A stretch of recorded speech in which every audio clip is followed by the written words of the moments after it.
Hi, everybody. I'm Jared Pike. This is Shell Point Today for the weekend of April 25th, 26th, and 27th.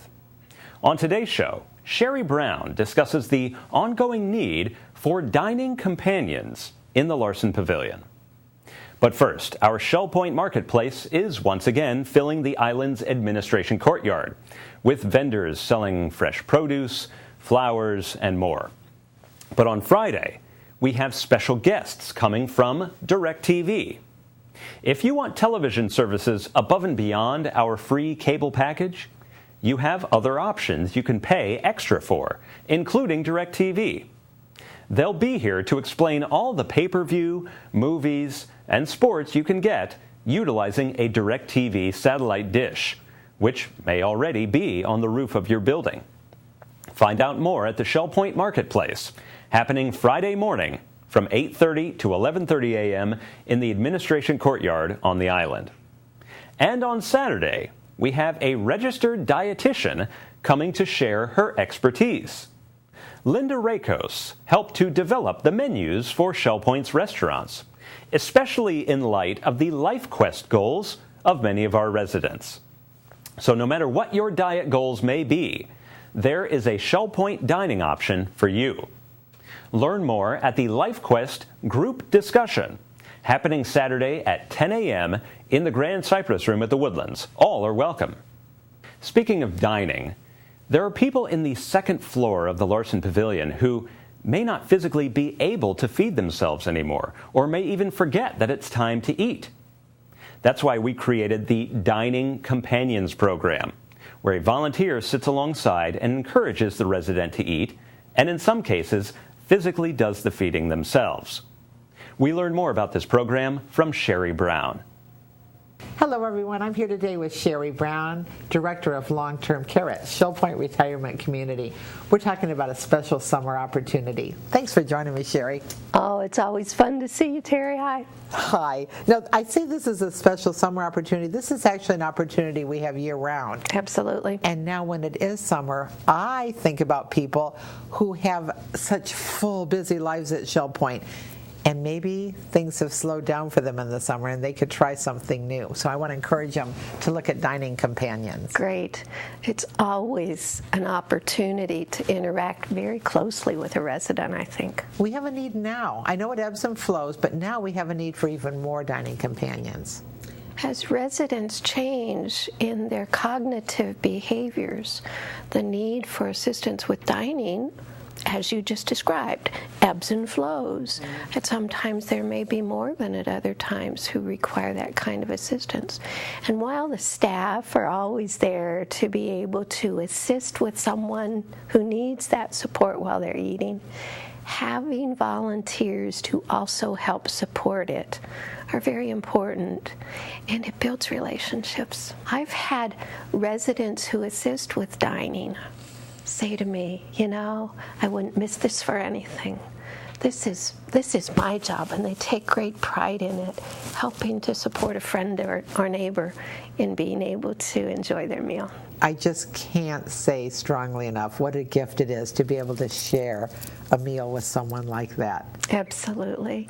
And you know, I think for some who have never done this before, they might be a little frightened, don't you think? I was, yeah. But as you become involved in it, you recognize it's not a scary thing. It's fun. It is. And there's an ability to really connect closely with the person that you serve. It really begins to feel like a family meal. And that ability to interact with residents who live at the pavilion, other residents who volunteer their time and hearts, and staff. So it's a really unique volunteering opportunity, and I think one of the most special. Let's keep it going. Let's let these people, our residents who live in our skilled nursing facility, know they are part of our Shell Point family. And if you're motivated, give me a call. We'd love to have you helping at mealtime as part of the Dining Companions. Wouldn't we, Sherry? Absolutely, Terry. Coming up, we are replaying some of the week's best stories from Shell Point TV. But before we do that, let's cover all of this weekend's happenings, menus, and church news. Hello everyone, I'm Leslie Brand and I'm here with Bev Chanley, and we are here today to go over all the different activities and programs that are going on for Friday, Saturday, and Sunday. We're going to start bright and early on Friday at 7:45, Shark Valley, a look into the Florida Everglades. Court pickups will start at 7:45 on the island, 7:55 at the Woodlands, 8:05 at Eagles Preserve. Sign up is required at either service desk. 8 o'clock is a men's match play doubles tennis at the tennis courts. 8:15 Stamp Ministry at the Stamp Room on the island. 8:30 is the marketplace at the administration courtyard. It goes until 11:30. 9:15 the Pavilion Auxiliary Orientation at the hospitality room of the village church. Sign up is required. 10 o'clock, canasta in the game room of the Woodlands. Also at 10 o'clock is the men's match play doubles tennis at the tennis courts. 10:15, inquiring minds in the manatee room on the island. At 11 o'clock, the Suzy Q is going out to marker 92 for lunch. Sign up is required. 12:30, mixed progressive bridge in the game room of the Woodlands. 1:15, table tennis in the tarpon room. Also at 1:15, quilters in the Osprey room. 1:30, the model train room will be open for tours from 1:30 to 3:30. 1:30, Vespers in the community room of the Arbor. Bid Euchre will be in the sable room of the Woodlands at 2 o'clock. 2:30, Vespers in the community room of King's Crown. At 3:30, we also have Vespers at the Springs. And to end Friday at 6:45, game night in the Resident Activity Center on the island. Now here's Bev for the Saturday activities. Thanks, Leslie. At 8 o'clock, we have pickleball being played at the pickleball court on the island. Also at 8 o'clock, we have the round robin doubles tennis at the Woodlands tennis courts. 9:30 is the time the women's doubles tennis will be down at the Woodlands tennis courts. Then at 9:45, we have the duplicate bridge game that's held in the manatee room down on the island. At 10 o'clock, the Life Quest group discussion will be in the Grand Cypress room of the Woodlands. 10:15, those model yachts will be sailing at the Garden Apartment Pond on the island. At 1 o'clock, chess will be in the library lounge of the Resident Activity Center. 1:15, you'll find Scrabble played in the library lounge. And we have one more 1:15 activity today. It's the table tennis going on in the tarpon room. At 3:15, it's time for basic line dancing in the health club. And then Saturday night concludes at 6:30 with duplicate bridge in the manatee room. Now here's Leslie for the Sunday lineup. Thank you, Bev. We're going to start out Sunday at 9 o'clock with the Christian Life Studies in the game room of the Woodlands. 9:15, Christian Life Studies at the Village Church. 10:15, morning worship at the Village Church on the island. It's also broadcasted live on Shell Point TV Channel 12. 1:30, mixed golf league at the Shell Point Golf Club. And we're going to end our weekend at 6:15 with evening service at the Village Church on the island. Thank you for tuning in with us today. We hope you have a busy and fun-filled weekend, and we'll see you for next week's happenings of Shell Point TV. Thank you, and have a fabulous weekend. Menus for your weekend. In the Crystal Room, the Crystal Platter on Friday is crispy baked filet of sole with roasted red potatoes and peas. The dinner special is the seafood buffet for $15.95, and the soup of the day is New England clam chowder. In the Island Cafe for lunch on Friday, the special is smoked sausage with peppers, onions, and fries for $7.25. The dinner special is Chef's Choice for $8.25. Dinner specials in the Palm Grill on Friday are lamb chops for $22.95 or crab cakes for $16.95. On Saturday, the Crystal Room is closed. In the Island Cafe for lunch on Saturday, the special is a bacon cheeseburger with onion rings for $7.25. The dinner special is chicken cacciatore with mashed potatoes and green beans for $8.25.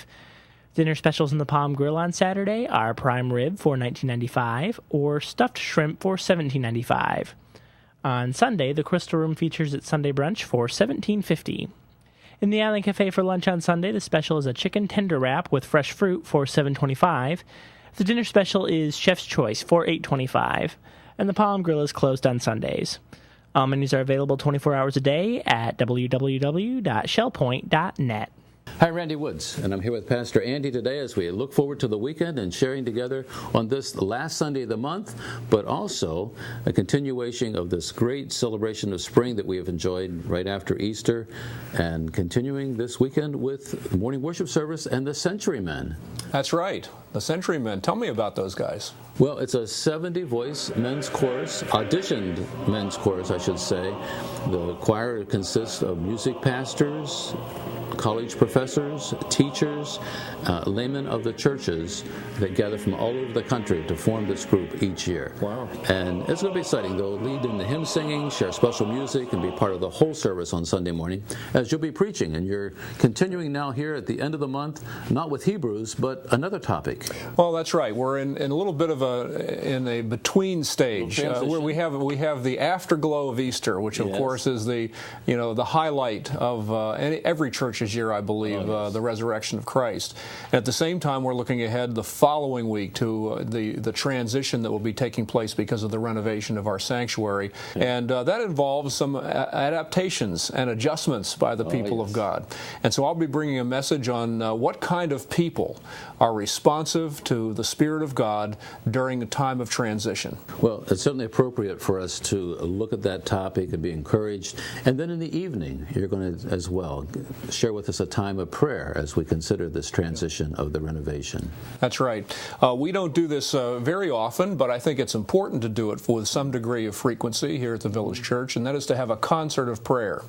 A concentrated time in which we systematically cover a range of issues and go before the throne of grace and lay the things out before the Lord that are important for us. And I think that if folks haven't had a chance to participate in a concert of prayer, they'd find it really uplifting and encouraging. Well, as we look back, certainly God has provided and has directed, brought us to this point of the transition with the resources that are there and the opportunities before us. So it will be important that we spend some time to affirm that and to trust Him together in prayer. That's right. So Sunday morning at 10:15, I trust you'll join us as we worship together with the ministry of the Centurymen and Pastor Andy speaking, and then again Sunday night for our concert of prayer and the ministry of song with Valerie Knupp, and that will be at 6:15. It's going to be a wonderful weekend. Trust that you'll join us as we worship together at the Village Church. It's time for our ShellPoint TV Week in Review, and we begin this week with a golf tip from Gary Keating. Hi, my name's Gary Keating. Welcome to ShellPoint Golf Club. We're going to talk a little bit about the bunker. Obviously, you can see I've played a round of golf. I've hit an iron tee shot, and I'm in the bunker. The goal for number one, we're in the bunker, is obviously get it out. Okay, more leg motion when we're in the bunker is definitely not the way to do it. Keep your legs as quiet as you can. Just move the ball up in the stance, a little bit further forward than normal. I'd like it somewhere around about the left toe. When we take the club back in the bunker, this would be the only time I would like the club to work outside and across. So I'm going to show you what I mean by outside and across. Outside is on the backswing. The club comes outside and we're going to go across the line. Your normal golf swing would come straight back and straight through. Once again, legs are very, very important in this particular area. We need to make sure the legs are as quiet as possible. And when we get in the bunker, this particular bunker has way too much sand. It's kind of soft. We need to find a nice base. So we can get in the bunker. We're going to move down and get a nice pedestal, nice stance. You can see the ball's a little bit further forward in my stance. The number one thing is we need to maintain these legs and keep them quiet. If the legs get fast, generally we get a little flippy with the hands.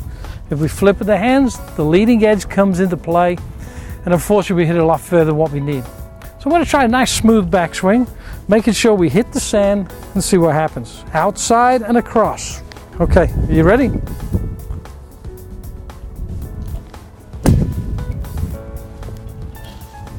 When I'm in the bunker, what I'm also thinking about is the sand is my friend, it's not my enemy.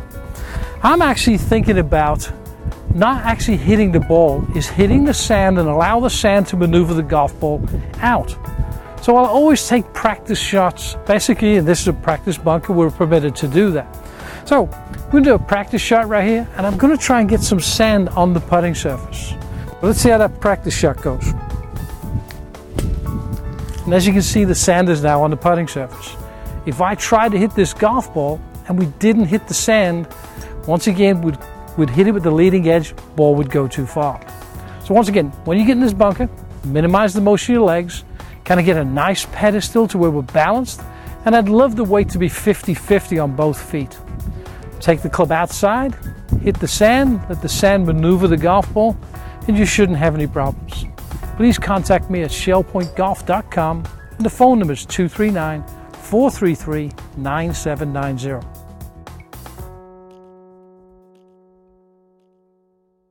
Want to travel to the Grand Hotel on Mackinac Island?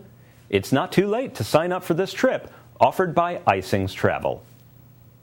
Hi everybody, I'm Bev Chandley and I'm here with Jeannie Van Houten from Isings Travel.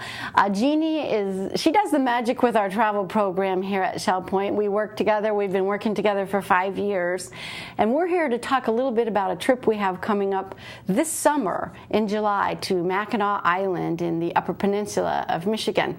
Well, last summer when I went on a vacation, I did go to Mackinac Island, and I got on the phone when I got back and I said, Jeannie, if ever there was a good summer trip for our residents, maybe this would be it.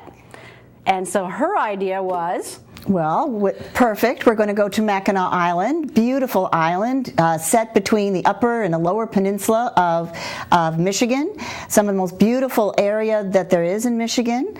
And we're going to stay at the wonderful Grand Hotel, which is really America's summer place since 1887.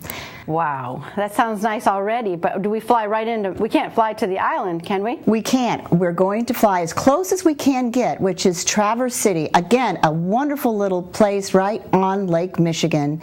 We'll overnight there before we get going on our wonderful scenic drive up along the coast of Michigan. Well, that sounds, where will we stay in Traverse City?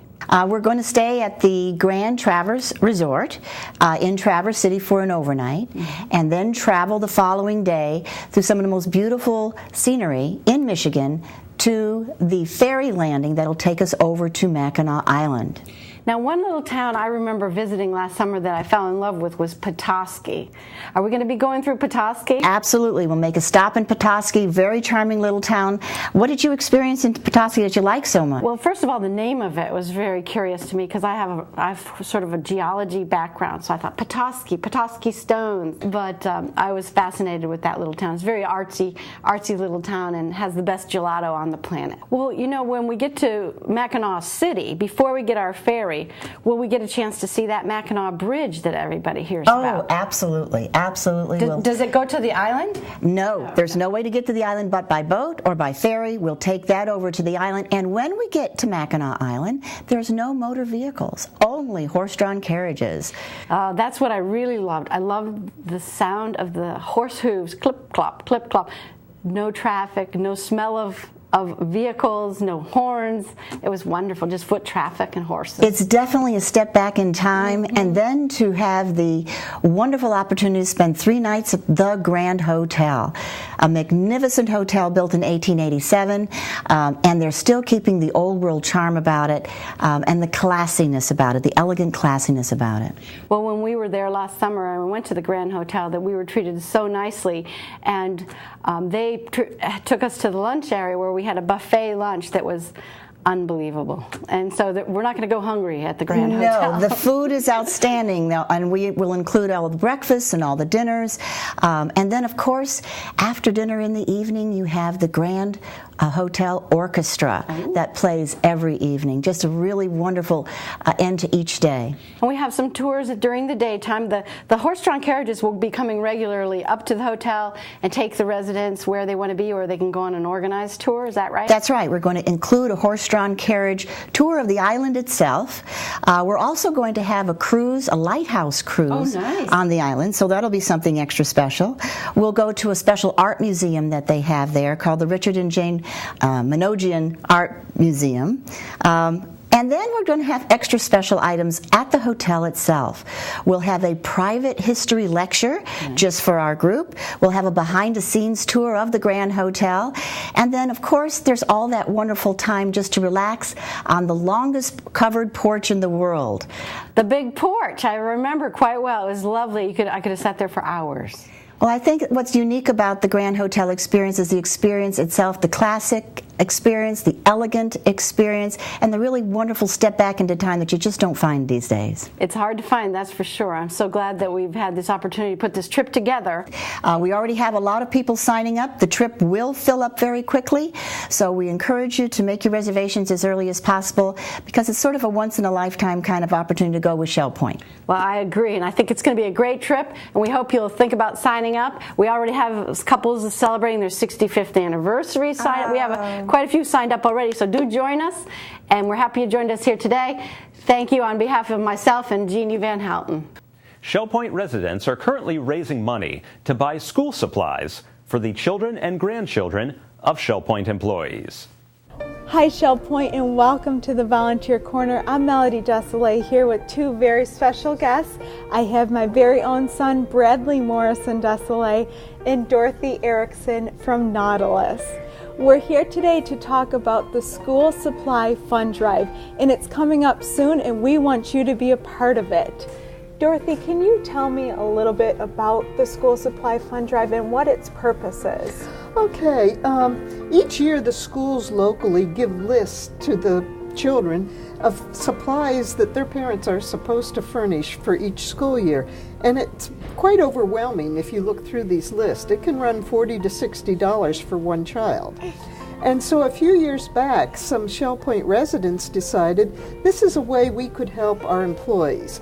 And so we collect money and then buy supplies for the children and grandchildren of Shell Point employees. What a wonderful gesture. Now, in years past, what has our goal been for bags? Well, it's gradually increased every year as people learn more about it and as people decide this is a way that I can do something for our employees. Last year we filled 600 bags of supplies, and we're hoping this year to do 650. What an excellent goal. Now, Dorothy, what is in those bags that you're handing out? Okay, we fill bags for children that are in kindergarten through grade 5.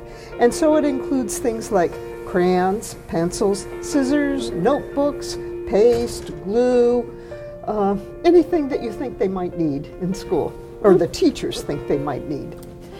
Now, Dorothy, we're not asking residents to actually put supplies in bags and donate those. We're looking for funding for this excellent program. That's correct, because we get a good price from the office supply place, and that way every child gets the same thing. Perfect. Now, how would they go about funding this? People can make donations. You turn in cash or check at either service desk. If you turn in by check, you can get a tax-deductible receipt for it. We're not able to do that with cash donations. And those will be sent out a few days after we receive the money. Now, when are we planning to distribute to the employee children? Okay, we collect the funds now, but we give out the supplies in the middle of July, soon before school starts. Excellent. So when is our fund drive starting and ending? Okay, this year the fund drive will go from April 15th through April 30th. Now, as you can see, my son is a little young to be a participant in the school supply receival. However, he's a good example of myself as an employee with a little child. So if you have the heart to fund this school supply drive, please do so at either service desk from April 15th through the 30th.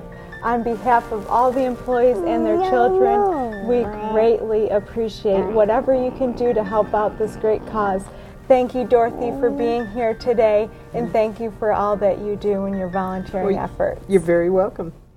Vice President Steve Menier drives a Chevy Volt and was eager to show off this cutting-edge electric car.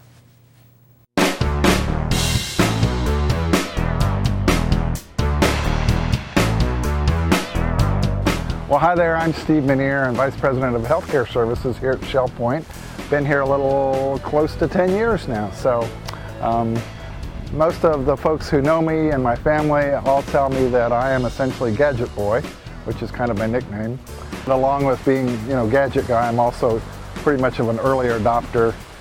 I like to get stuff when they're new gadgets, new geeky kind of things.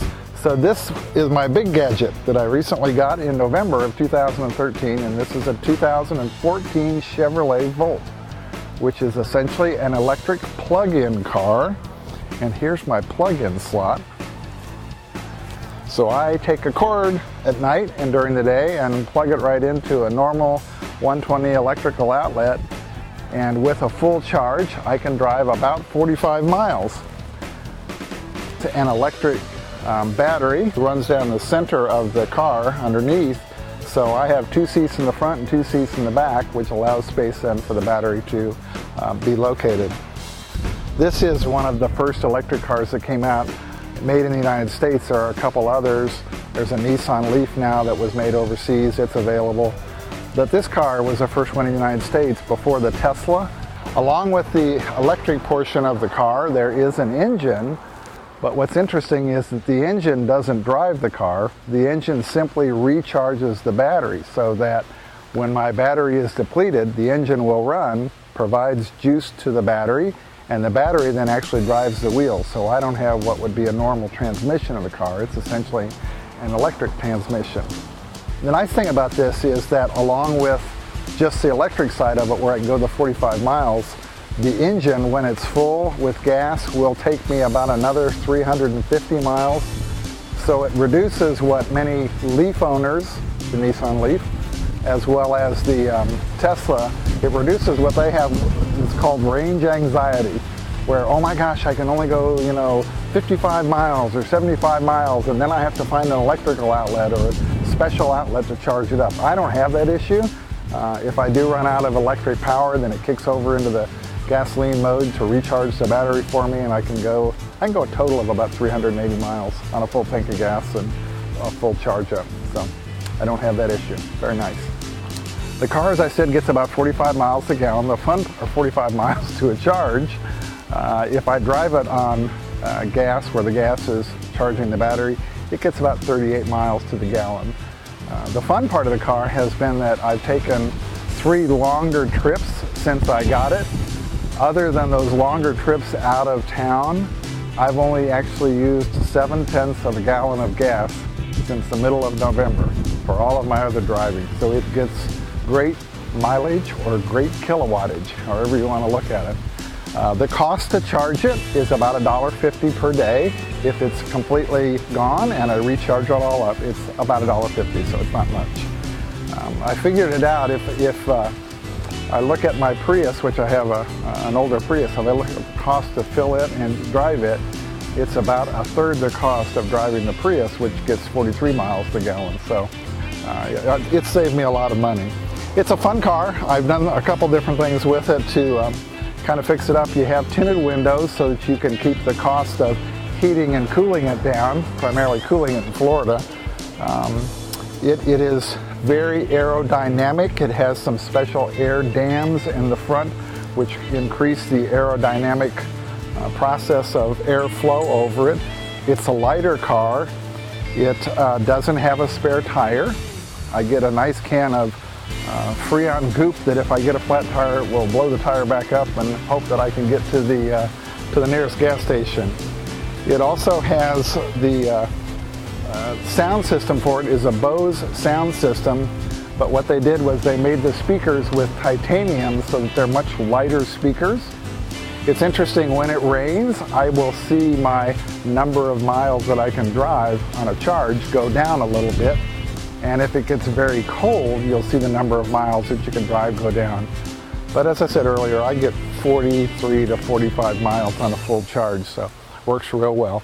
I have the opportunity to charge it also during the day here at Shell Point.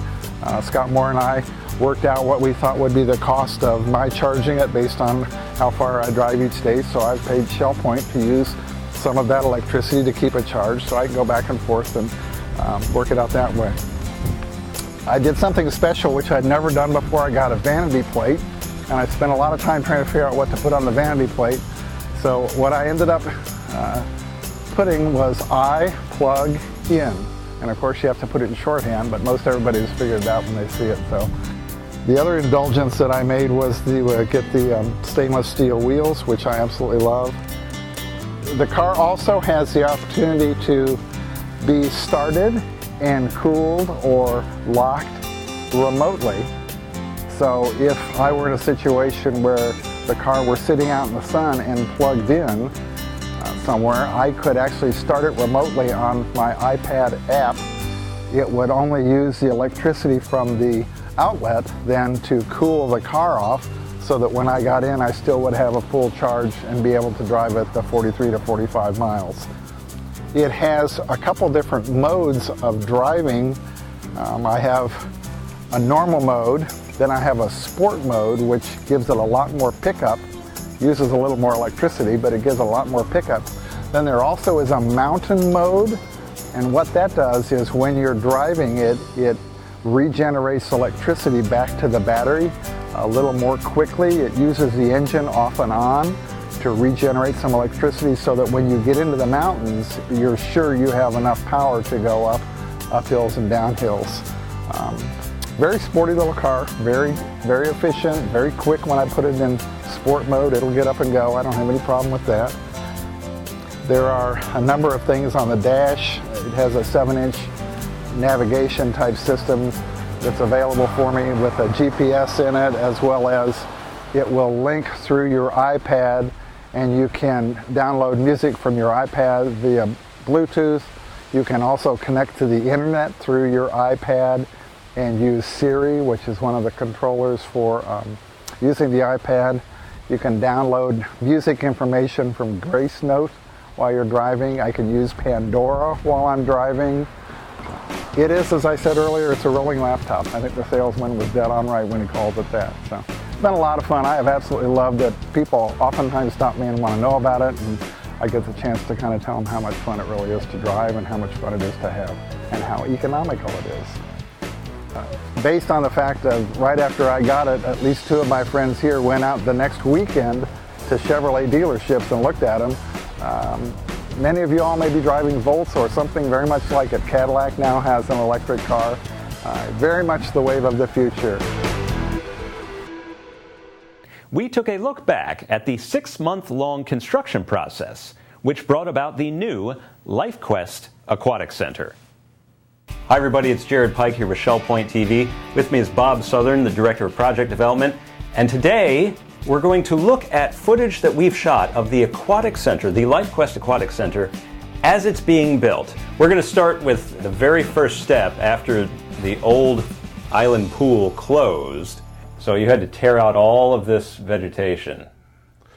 Yeah, this machine is, when it's run by a good operator, can be very particular in how it works. I mean, it grabs, and it can grab specific items, and it can work in a way that separates materials, and they use it in that way to separate parts of a building that can be recycled from parts of a building that just have to be trashed. So in this particular case, they're just removing palm trees, but when a building is being torn down, they can separate the metals that they can sell and make money from the stuff that just goes to the dump. So a good operator uses that in a way that is really interesting to watch, and it almost works like a hand and a thumb.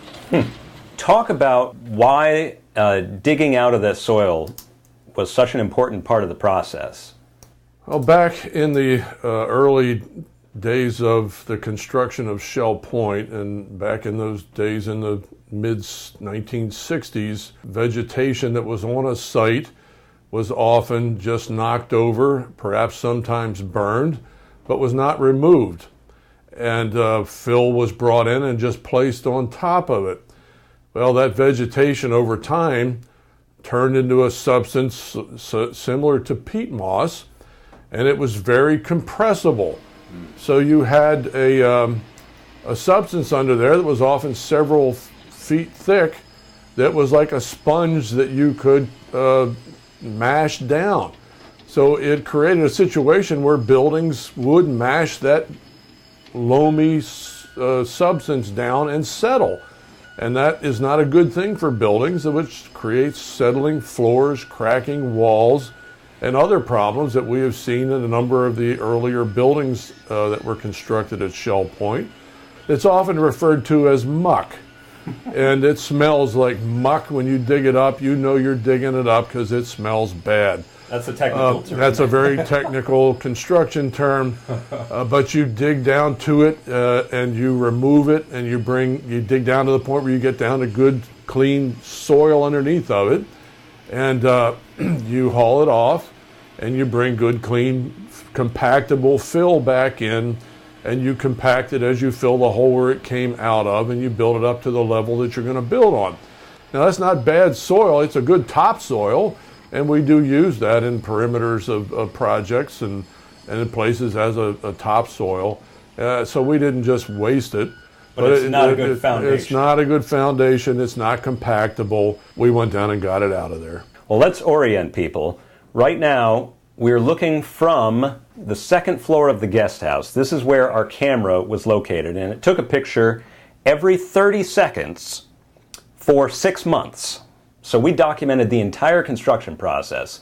And right now, Bob, can you describe kind of what stage the construction is in at this very beginning of the video? Yes, you're looking over the construction superintendent's little trailer there. And this is at the point where the muck has been removed, and we're just starting to try to pour the foundation on the left-hand portion of the picture where the pool house is going to go.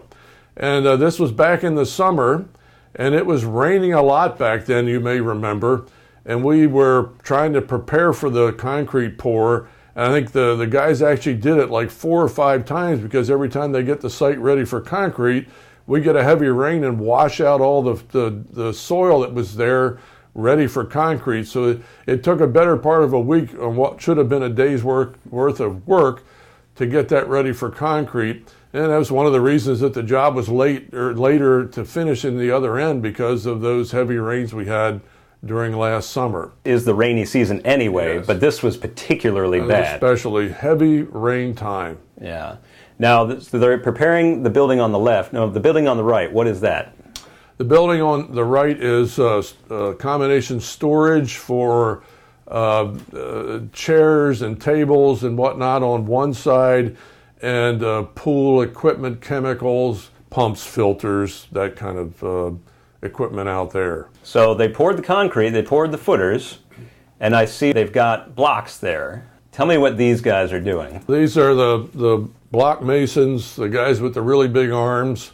You hardly have to speed up this film for that, because those guys are just quick. And they know what they're doing when you get good ones, and they lay block in a hurry. And when they get in and get going, they'll have a wall up for you very quickly. And so they're blocking the main exterior walls of the building and any interior walls that also need to be blocked, and getting it up to the point where you're ready to form out and pour the tie beam around the top of the block, and then getting ready for the roof trusses. Now, in the meantime, I see stakes going up kind of where the main pool is going to be. The hole isn't dug yet, is it? No, the hole isn't dug.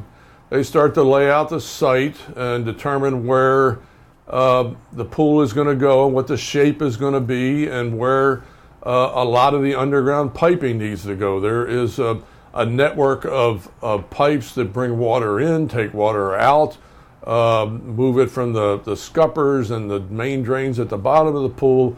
So there's a large network of pipes under there, and there's a huge support system of reinforcement steel that has to be established to hold the concrete shell in place, to try to make sure you don't ever have any settlements or cracks in that shell. Obviously, a crack in a building is bad.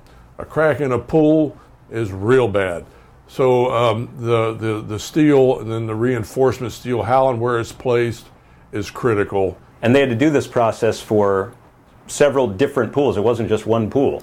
Yes, we actually had 2 full pools and the hot tub out there. And the main pool had a very interesting shape with its lap pools and its deeper swimming area, and the kind of the throat that connected those two. And then it also had the zero entrance feature. So it was a multi-faceted pool in itself. And then the exercise / therapy pool had the interesting ramp that went into that pool, so it had a very a neat, interesting feature in itself, and had a lot of steel and concrete in that also. So there was a lot of layout work to get all that steel in, working in and around all those pipes and water movement pipes that you need to get the water in and water out. I want to bring people's attention to the right here, this little bobcat that's moving dirt. What are they doing here? They have to create places to put the water that fills into the pool holes.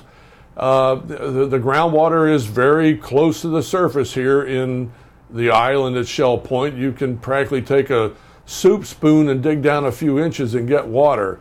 So when you're digging a hole that you have to build in, you've got to be constantly pumping water out of that hole.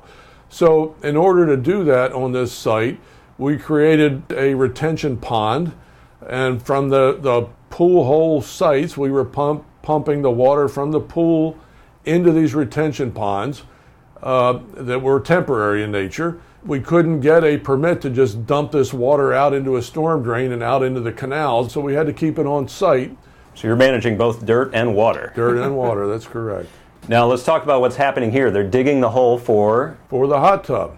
And then I see wooden forms going up in the exercise pool. That's right. They're starting to shape that the sides of that pool, and working on the steel, that the reinforcement steel that will hold that concrete in place.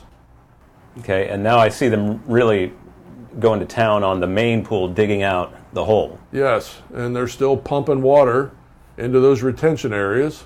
And then here's the trusses. So a lot of things are happening around the site at once, a lot of coordination. You see a lot of trucks and people coming and going. It's a tight spot, and a lot was going on, and the superintendent on the site had to make sure everybody played nice and got along and did their work with a minimum of knocking heads in the process. Let's take a look at building this this cupola here. We designed a fairly elaborate little roof feature, the cupola, and the structure to accommodate that. And the guys are finishing the basic roof structure, and then they start working on that cupola, the structure of that feature. And it had some openings in it and places for light and air to move through it. The entire aquatic center deserved a nice little feature right there at its entrance. So that's why we put the time and effort into that building and that roof design. So this shop, Bob, I happen to know this started at 4 in the morning, pouring concrete for the main pool. Talk about this day. Well, often when you're pouring concrete, particularly in the summertime or when it's hot, you've got to start early and try to get the bulk of the work done before it gets very hot, so that it doesn't set up too quickly. And let's describe for people this gunite process. Describe, because this isn't just mixing concrete and pouring it. They're actually shooting it out of a gun. Yes, they are. You can see there, it comes out, again, it's very dry, and they are controlling this hose, and it comes out of the truck very dry, and they build it up. And they just keep spraying in the same area and building it up until it covers the reinforcement steel, and it gets out to the thickness that they want it. And you can see all the steel there that they have to cover, and it takes a good while to do that. And after it gets out close to where they want it, then they have some finish guys work it a bit to give it kind of the final shape that they want. It is difficult work, and it's takes a lot of strength and a lot of endurance, and that machine doesn't quit, and it doesn't let up, and there's not easier times. It just keeps shooting that concrete. So while that happened and now the concrete forms are set up, here we have the roofing material here. It's like a jigsaw puzzle almost. Yeah, this is a type of metal roofing that's been used in Florida or something very similar to it for a long time, and it has an old Florida look to it. And the pieces are cut and fit as you follow along the roof edges, and then they have some cap pieces that go with it. And these guys are very experienced in what they do to make those pieces fit and cut them to fit and make sure that we don't have leaks in the design, but it's a very reliable roof that lasts for a lot of years. So now the pool's covered in concrete, the buildings, the exteriors are done, and they're working on the interiors. Now I see they're kind of digging trenches here. What are they doing? They are running more pipes around, and they're underground utilities of various types, and it could be irrigation, it could be electrical, it could be plumbing. There's just a myriad of pipes running all over that site, and it was a great challenge to work in the pool project with all the existing underground utilities that run through that site, and plus add all the new ones that we had to put in. And we had to reroute a few heavy communication and phone lines around the site. So it's always a challenge in a area that has been developed to work around what's there. And some things you know ahead of time, and some things you find by accident, and that's never a lot of fun. All right, I see more stakes here. What are they staking out? Well, they're starting to stake out where other things are going to occur on the site. Where there are going to be sidewalks, where there will be planter beds, where paver blocks will go. I was joking with the superintendent, it looked like he was going to start planting his tomatoes out there. There were so many stakes. But you're starting to lay out the site so that the superintendent knows where he's going to put in his sidewalk and where the edge of the pavement is and where the street starts and where the palm trees go and all the stuff you see out there now. It's not left to happenstance. Surveyors come out and they lay out corners of things so that this is where the pavement ends and this is where the planter bed starts. And so that's all over that site. You'd see stakes telling him where the pavers go and where the concrete starts and stops. And they're still hauling in more dirt. Still hauling in more dirt. That's a never-ending thing, isn't it? It's a never-ending thing. You take dirt out, you bring dirt in. What they're doing now is spreading the sand that goes under the paver bricks. We call them paver blocks, paver bricks, but there is a compactable, nicely smoothable sand that you put under the paver brick, and under that is a very compactable material that they run around on first that gives you a good hard base. And then the sand is something that the guys can smooth out nicely that they then lay the pavers on. So there are built-up layers that as you get up to that layer, even with the pool deck, of all that material in there. I see them laying the curbs. Yeah, they're starting to form the site. And because we had such a restricted schedule, so much we had to get done, and so much that needed to be done, we did some areas and then we had to leave some openings so you could get in to deliver palm trees or get in to finish certain things. But we couldn't wait to do the entire perimeter, so we did some things and then left other things go to finish later. All right, trees coming. This is a big day. Yeah, we brought in some of the bigger trees and some of the perimeter stuff, but particularly the bigger ones that had to go into the site and the ones that went deep into the site as early as we could. And then you had to really make sure you kept them watered while this other construction work was going on because we had no irrigation system. And now we're into the time of the year when you're not getting any rain. Right. So we had a day laborer out there, and one of his jobs was just to water trees every day. Wow. Run around with a hose and keep the trees wet. They're expensive palms, and you didn't want to risk losing them and not keeping them wet. Let's talk about the Chickee Hut, and I've never seen a Chickee Hut being built, so why don't you describe it? They actually build it on site. They don't have it in a warehouse somewhere. Yeah, the Chickee Hut is built and used by the Native Americans that lived in Florida, the Seminoles or the Miccosukes, and they have used it for shelter for generations, and it's made out of cypress and palm fronds, and they bring all the materials out on a truck, and they construct it right on site. It's been modernized a little bit. The posts at the bottom are now pressure-treated lumber, so they have upgraded that, but enjoyable to watch it because nobody's out there with tape measures or it's all done by eye, and and the horizontal roof members are essentially at the height they are because the guy would put his foot on the one below and his knee would be kind of where he'd lay the next one and nail it in place, and then the fronds are kind of pre-cut, and the guy on the bottom puts a nail in one place, and the guy comes up and drives the nail in the rest of the way and cuts the frond off at the right length, and they're passing up fronds as fast as they can, and in like 5 hours they had that structure built and they were out of there. It's amazing, and those things last. They do last. The fronds will last probably 7-8 years or longer if you don't have any bad windstorms. All right, I see them bringing the pavers in. Talk about that job. The guys doing the pavers, after you've got a compacted sub base in there, they then bring in this good clean sand that they spread around and they level it out. They've got different patterns they use for laying pavers.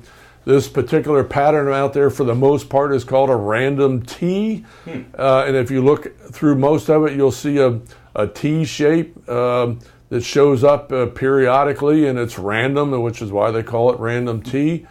But they got guys who have very good, strong backs who bend over all day long, and guys keep feeding them brick, and they keep laying them and hardly ever straighten up, it seems like, and they just keep laying them by hand, brick after brick after brick, cutting, many, many bricks to fit around things. So while they're doing the pavers, we see on the left that guys have poured sidewalks for the main building here, and now they're working on these parking spots. Yeah, it's an interesting thing that we did there.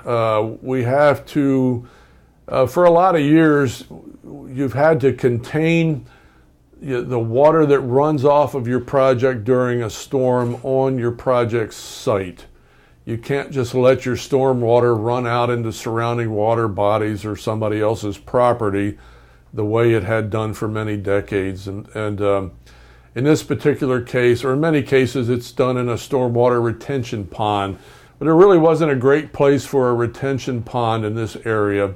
So we accommodated a lot of our retention under these parking lots with a series of different size gravels layered over top of each other, and then a paver brick laid on top of that that's called a pervious paver. And it's pervious because it's got wider spacing between the brick so that water percolates through that paver arrangement quicker and then filters down through these various thicknesses of gravel and then percolates into the soil over time. So that our water retention is actually accommodated in the new parking areas that we put in around the new pool, the aquatic center. So we didn't have to have a retention pond per se, but it's handled right here in these parking lots. It's not only an attractive parking lot, but you don't even know it's a retention pond if somebody doesn't tell you that. All right, we're getting down to the home stretch here, and I see that they take away the mobile office here. There it went. That's a landmark in construction, isn't it? It is. That means you're usually within the last week or so. Now you're trying to finish the site and get ready to open very soon. They're putting water in? We're filling the pools. We filled them with our fire hydrants. Actually didn't take too long to do that. And then more plants. More plants, make it look really nice. And then I guess the final part is the road. Yes, we had to change the grade of the road around the new aquatic center in a number of locations. So you see the work they're doing right up against those new areas. And then because we impacted this road here between the guest house and the aquatic center, I had them put a new layer over that area, which is what you see happening there. And then restripe the existing areas and new stripes on the new areas. What is this blue hose here? Is this a final wash down, I guess? Yeah, that's the final filling. I think they're filling, topping off the exercise pool there, and a little bit of wash down as they need to. We're getting the paver, the parking blocks in and getting them painted. And then it's time for a party. And it's time for a ribbon cutting. There comes the chairs. So this was a pretty cool day, Bob, wasn't it? Yeah, it was nice to get it done and dedicate it, and it was beautiful. It was really fun to show it off, and we were quite happy to do so and get everybody in there and have them take a look at it. And I see that you were the first one in. Yeah, we were told that we were going to have to get in there and cut the ribbon, so I got the shoes off and got in, and Scott and Don and Pete were in there. And I think that's quite appropriate that you were the first one. I guess so. The water wasn't too cold as long as it didn't go over your ankles at that point. We didn't have the heaters on yet. It looks like everyone's enjoying this pool immensely. What do you think of the job now that you've seen it completed? Well, I think it's a wonderful addition to the island. I think it's so far above where we started with the old pool. The old pool was wonderful for its time. It didn't owe us anything. It had been there for over 40 years. And it was time for it to take its rest. And I don't know that there's many retirement communities in the country that can say they've got an aquatic center like this one. So I think it's something we can be very proud of. It's great. We've been looking at the footage of the Aquatic Center of the construction with Bob Southern. For Shell Point TV, this is Jared Pike.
We're glad you joined us for today's show.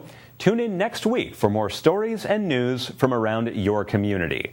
Until then, this is Shell Point Today for the weekend of April 25th, 26th, and 27th. I'm Jared Pike, and from all of us here at Shell Point TV, we hope you have a great weekend, and we'll see you again on Monday.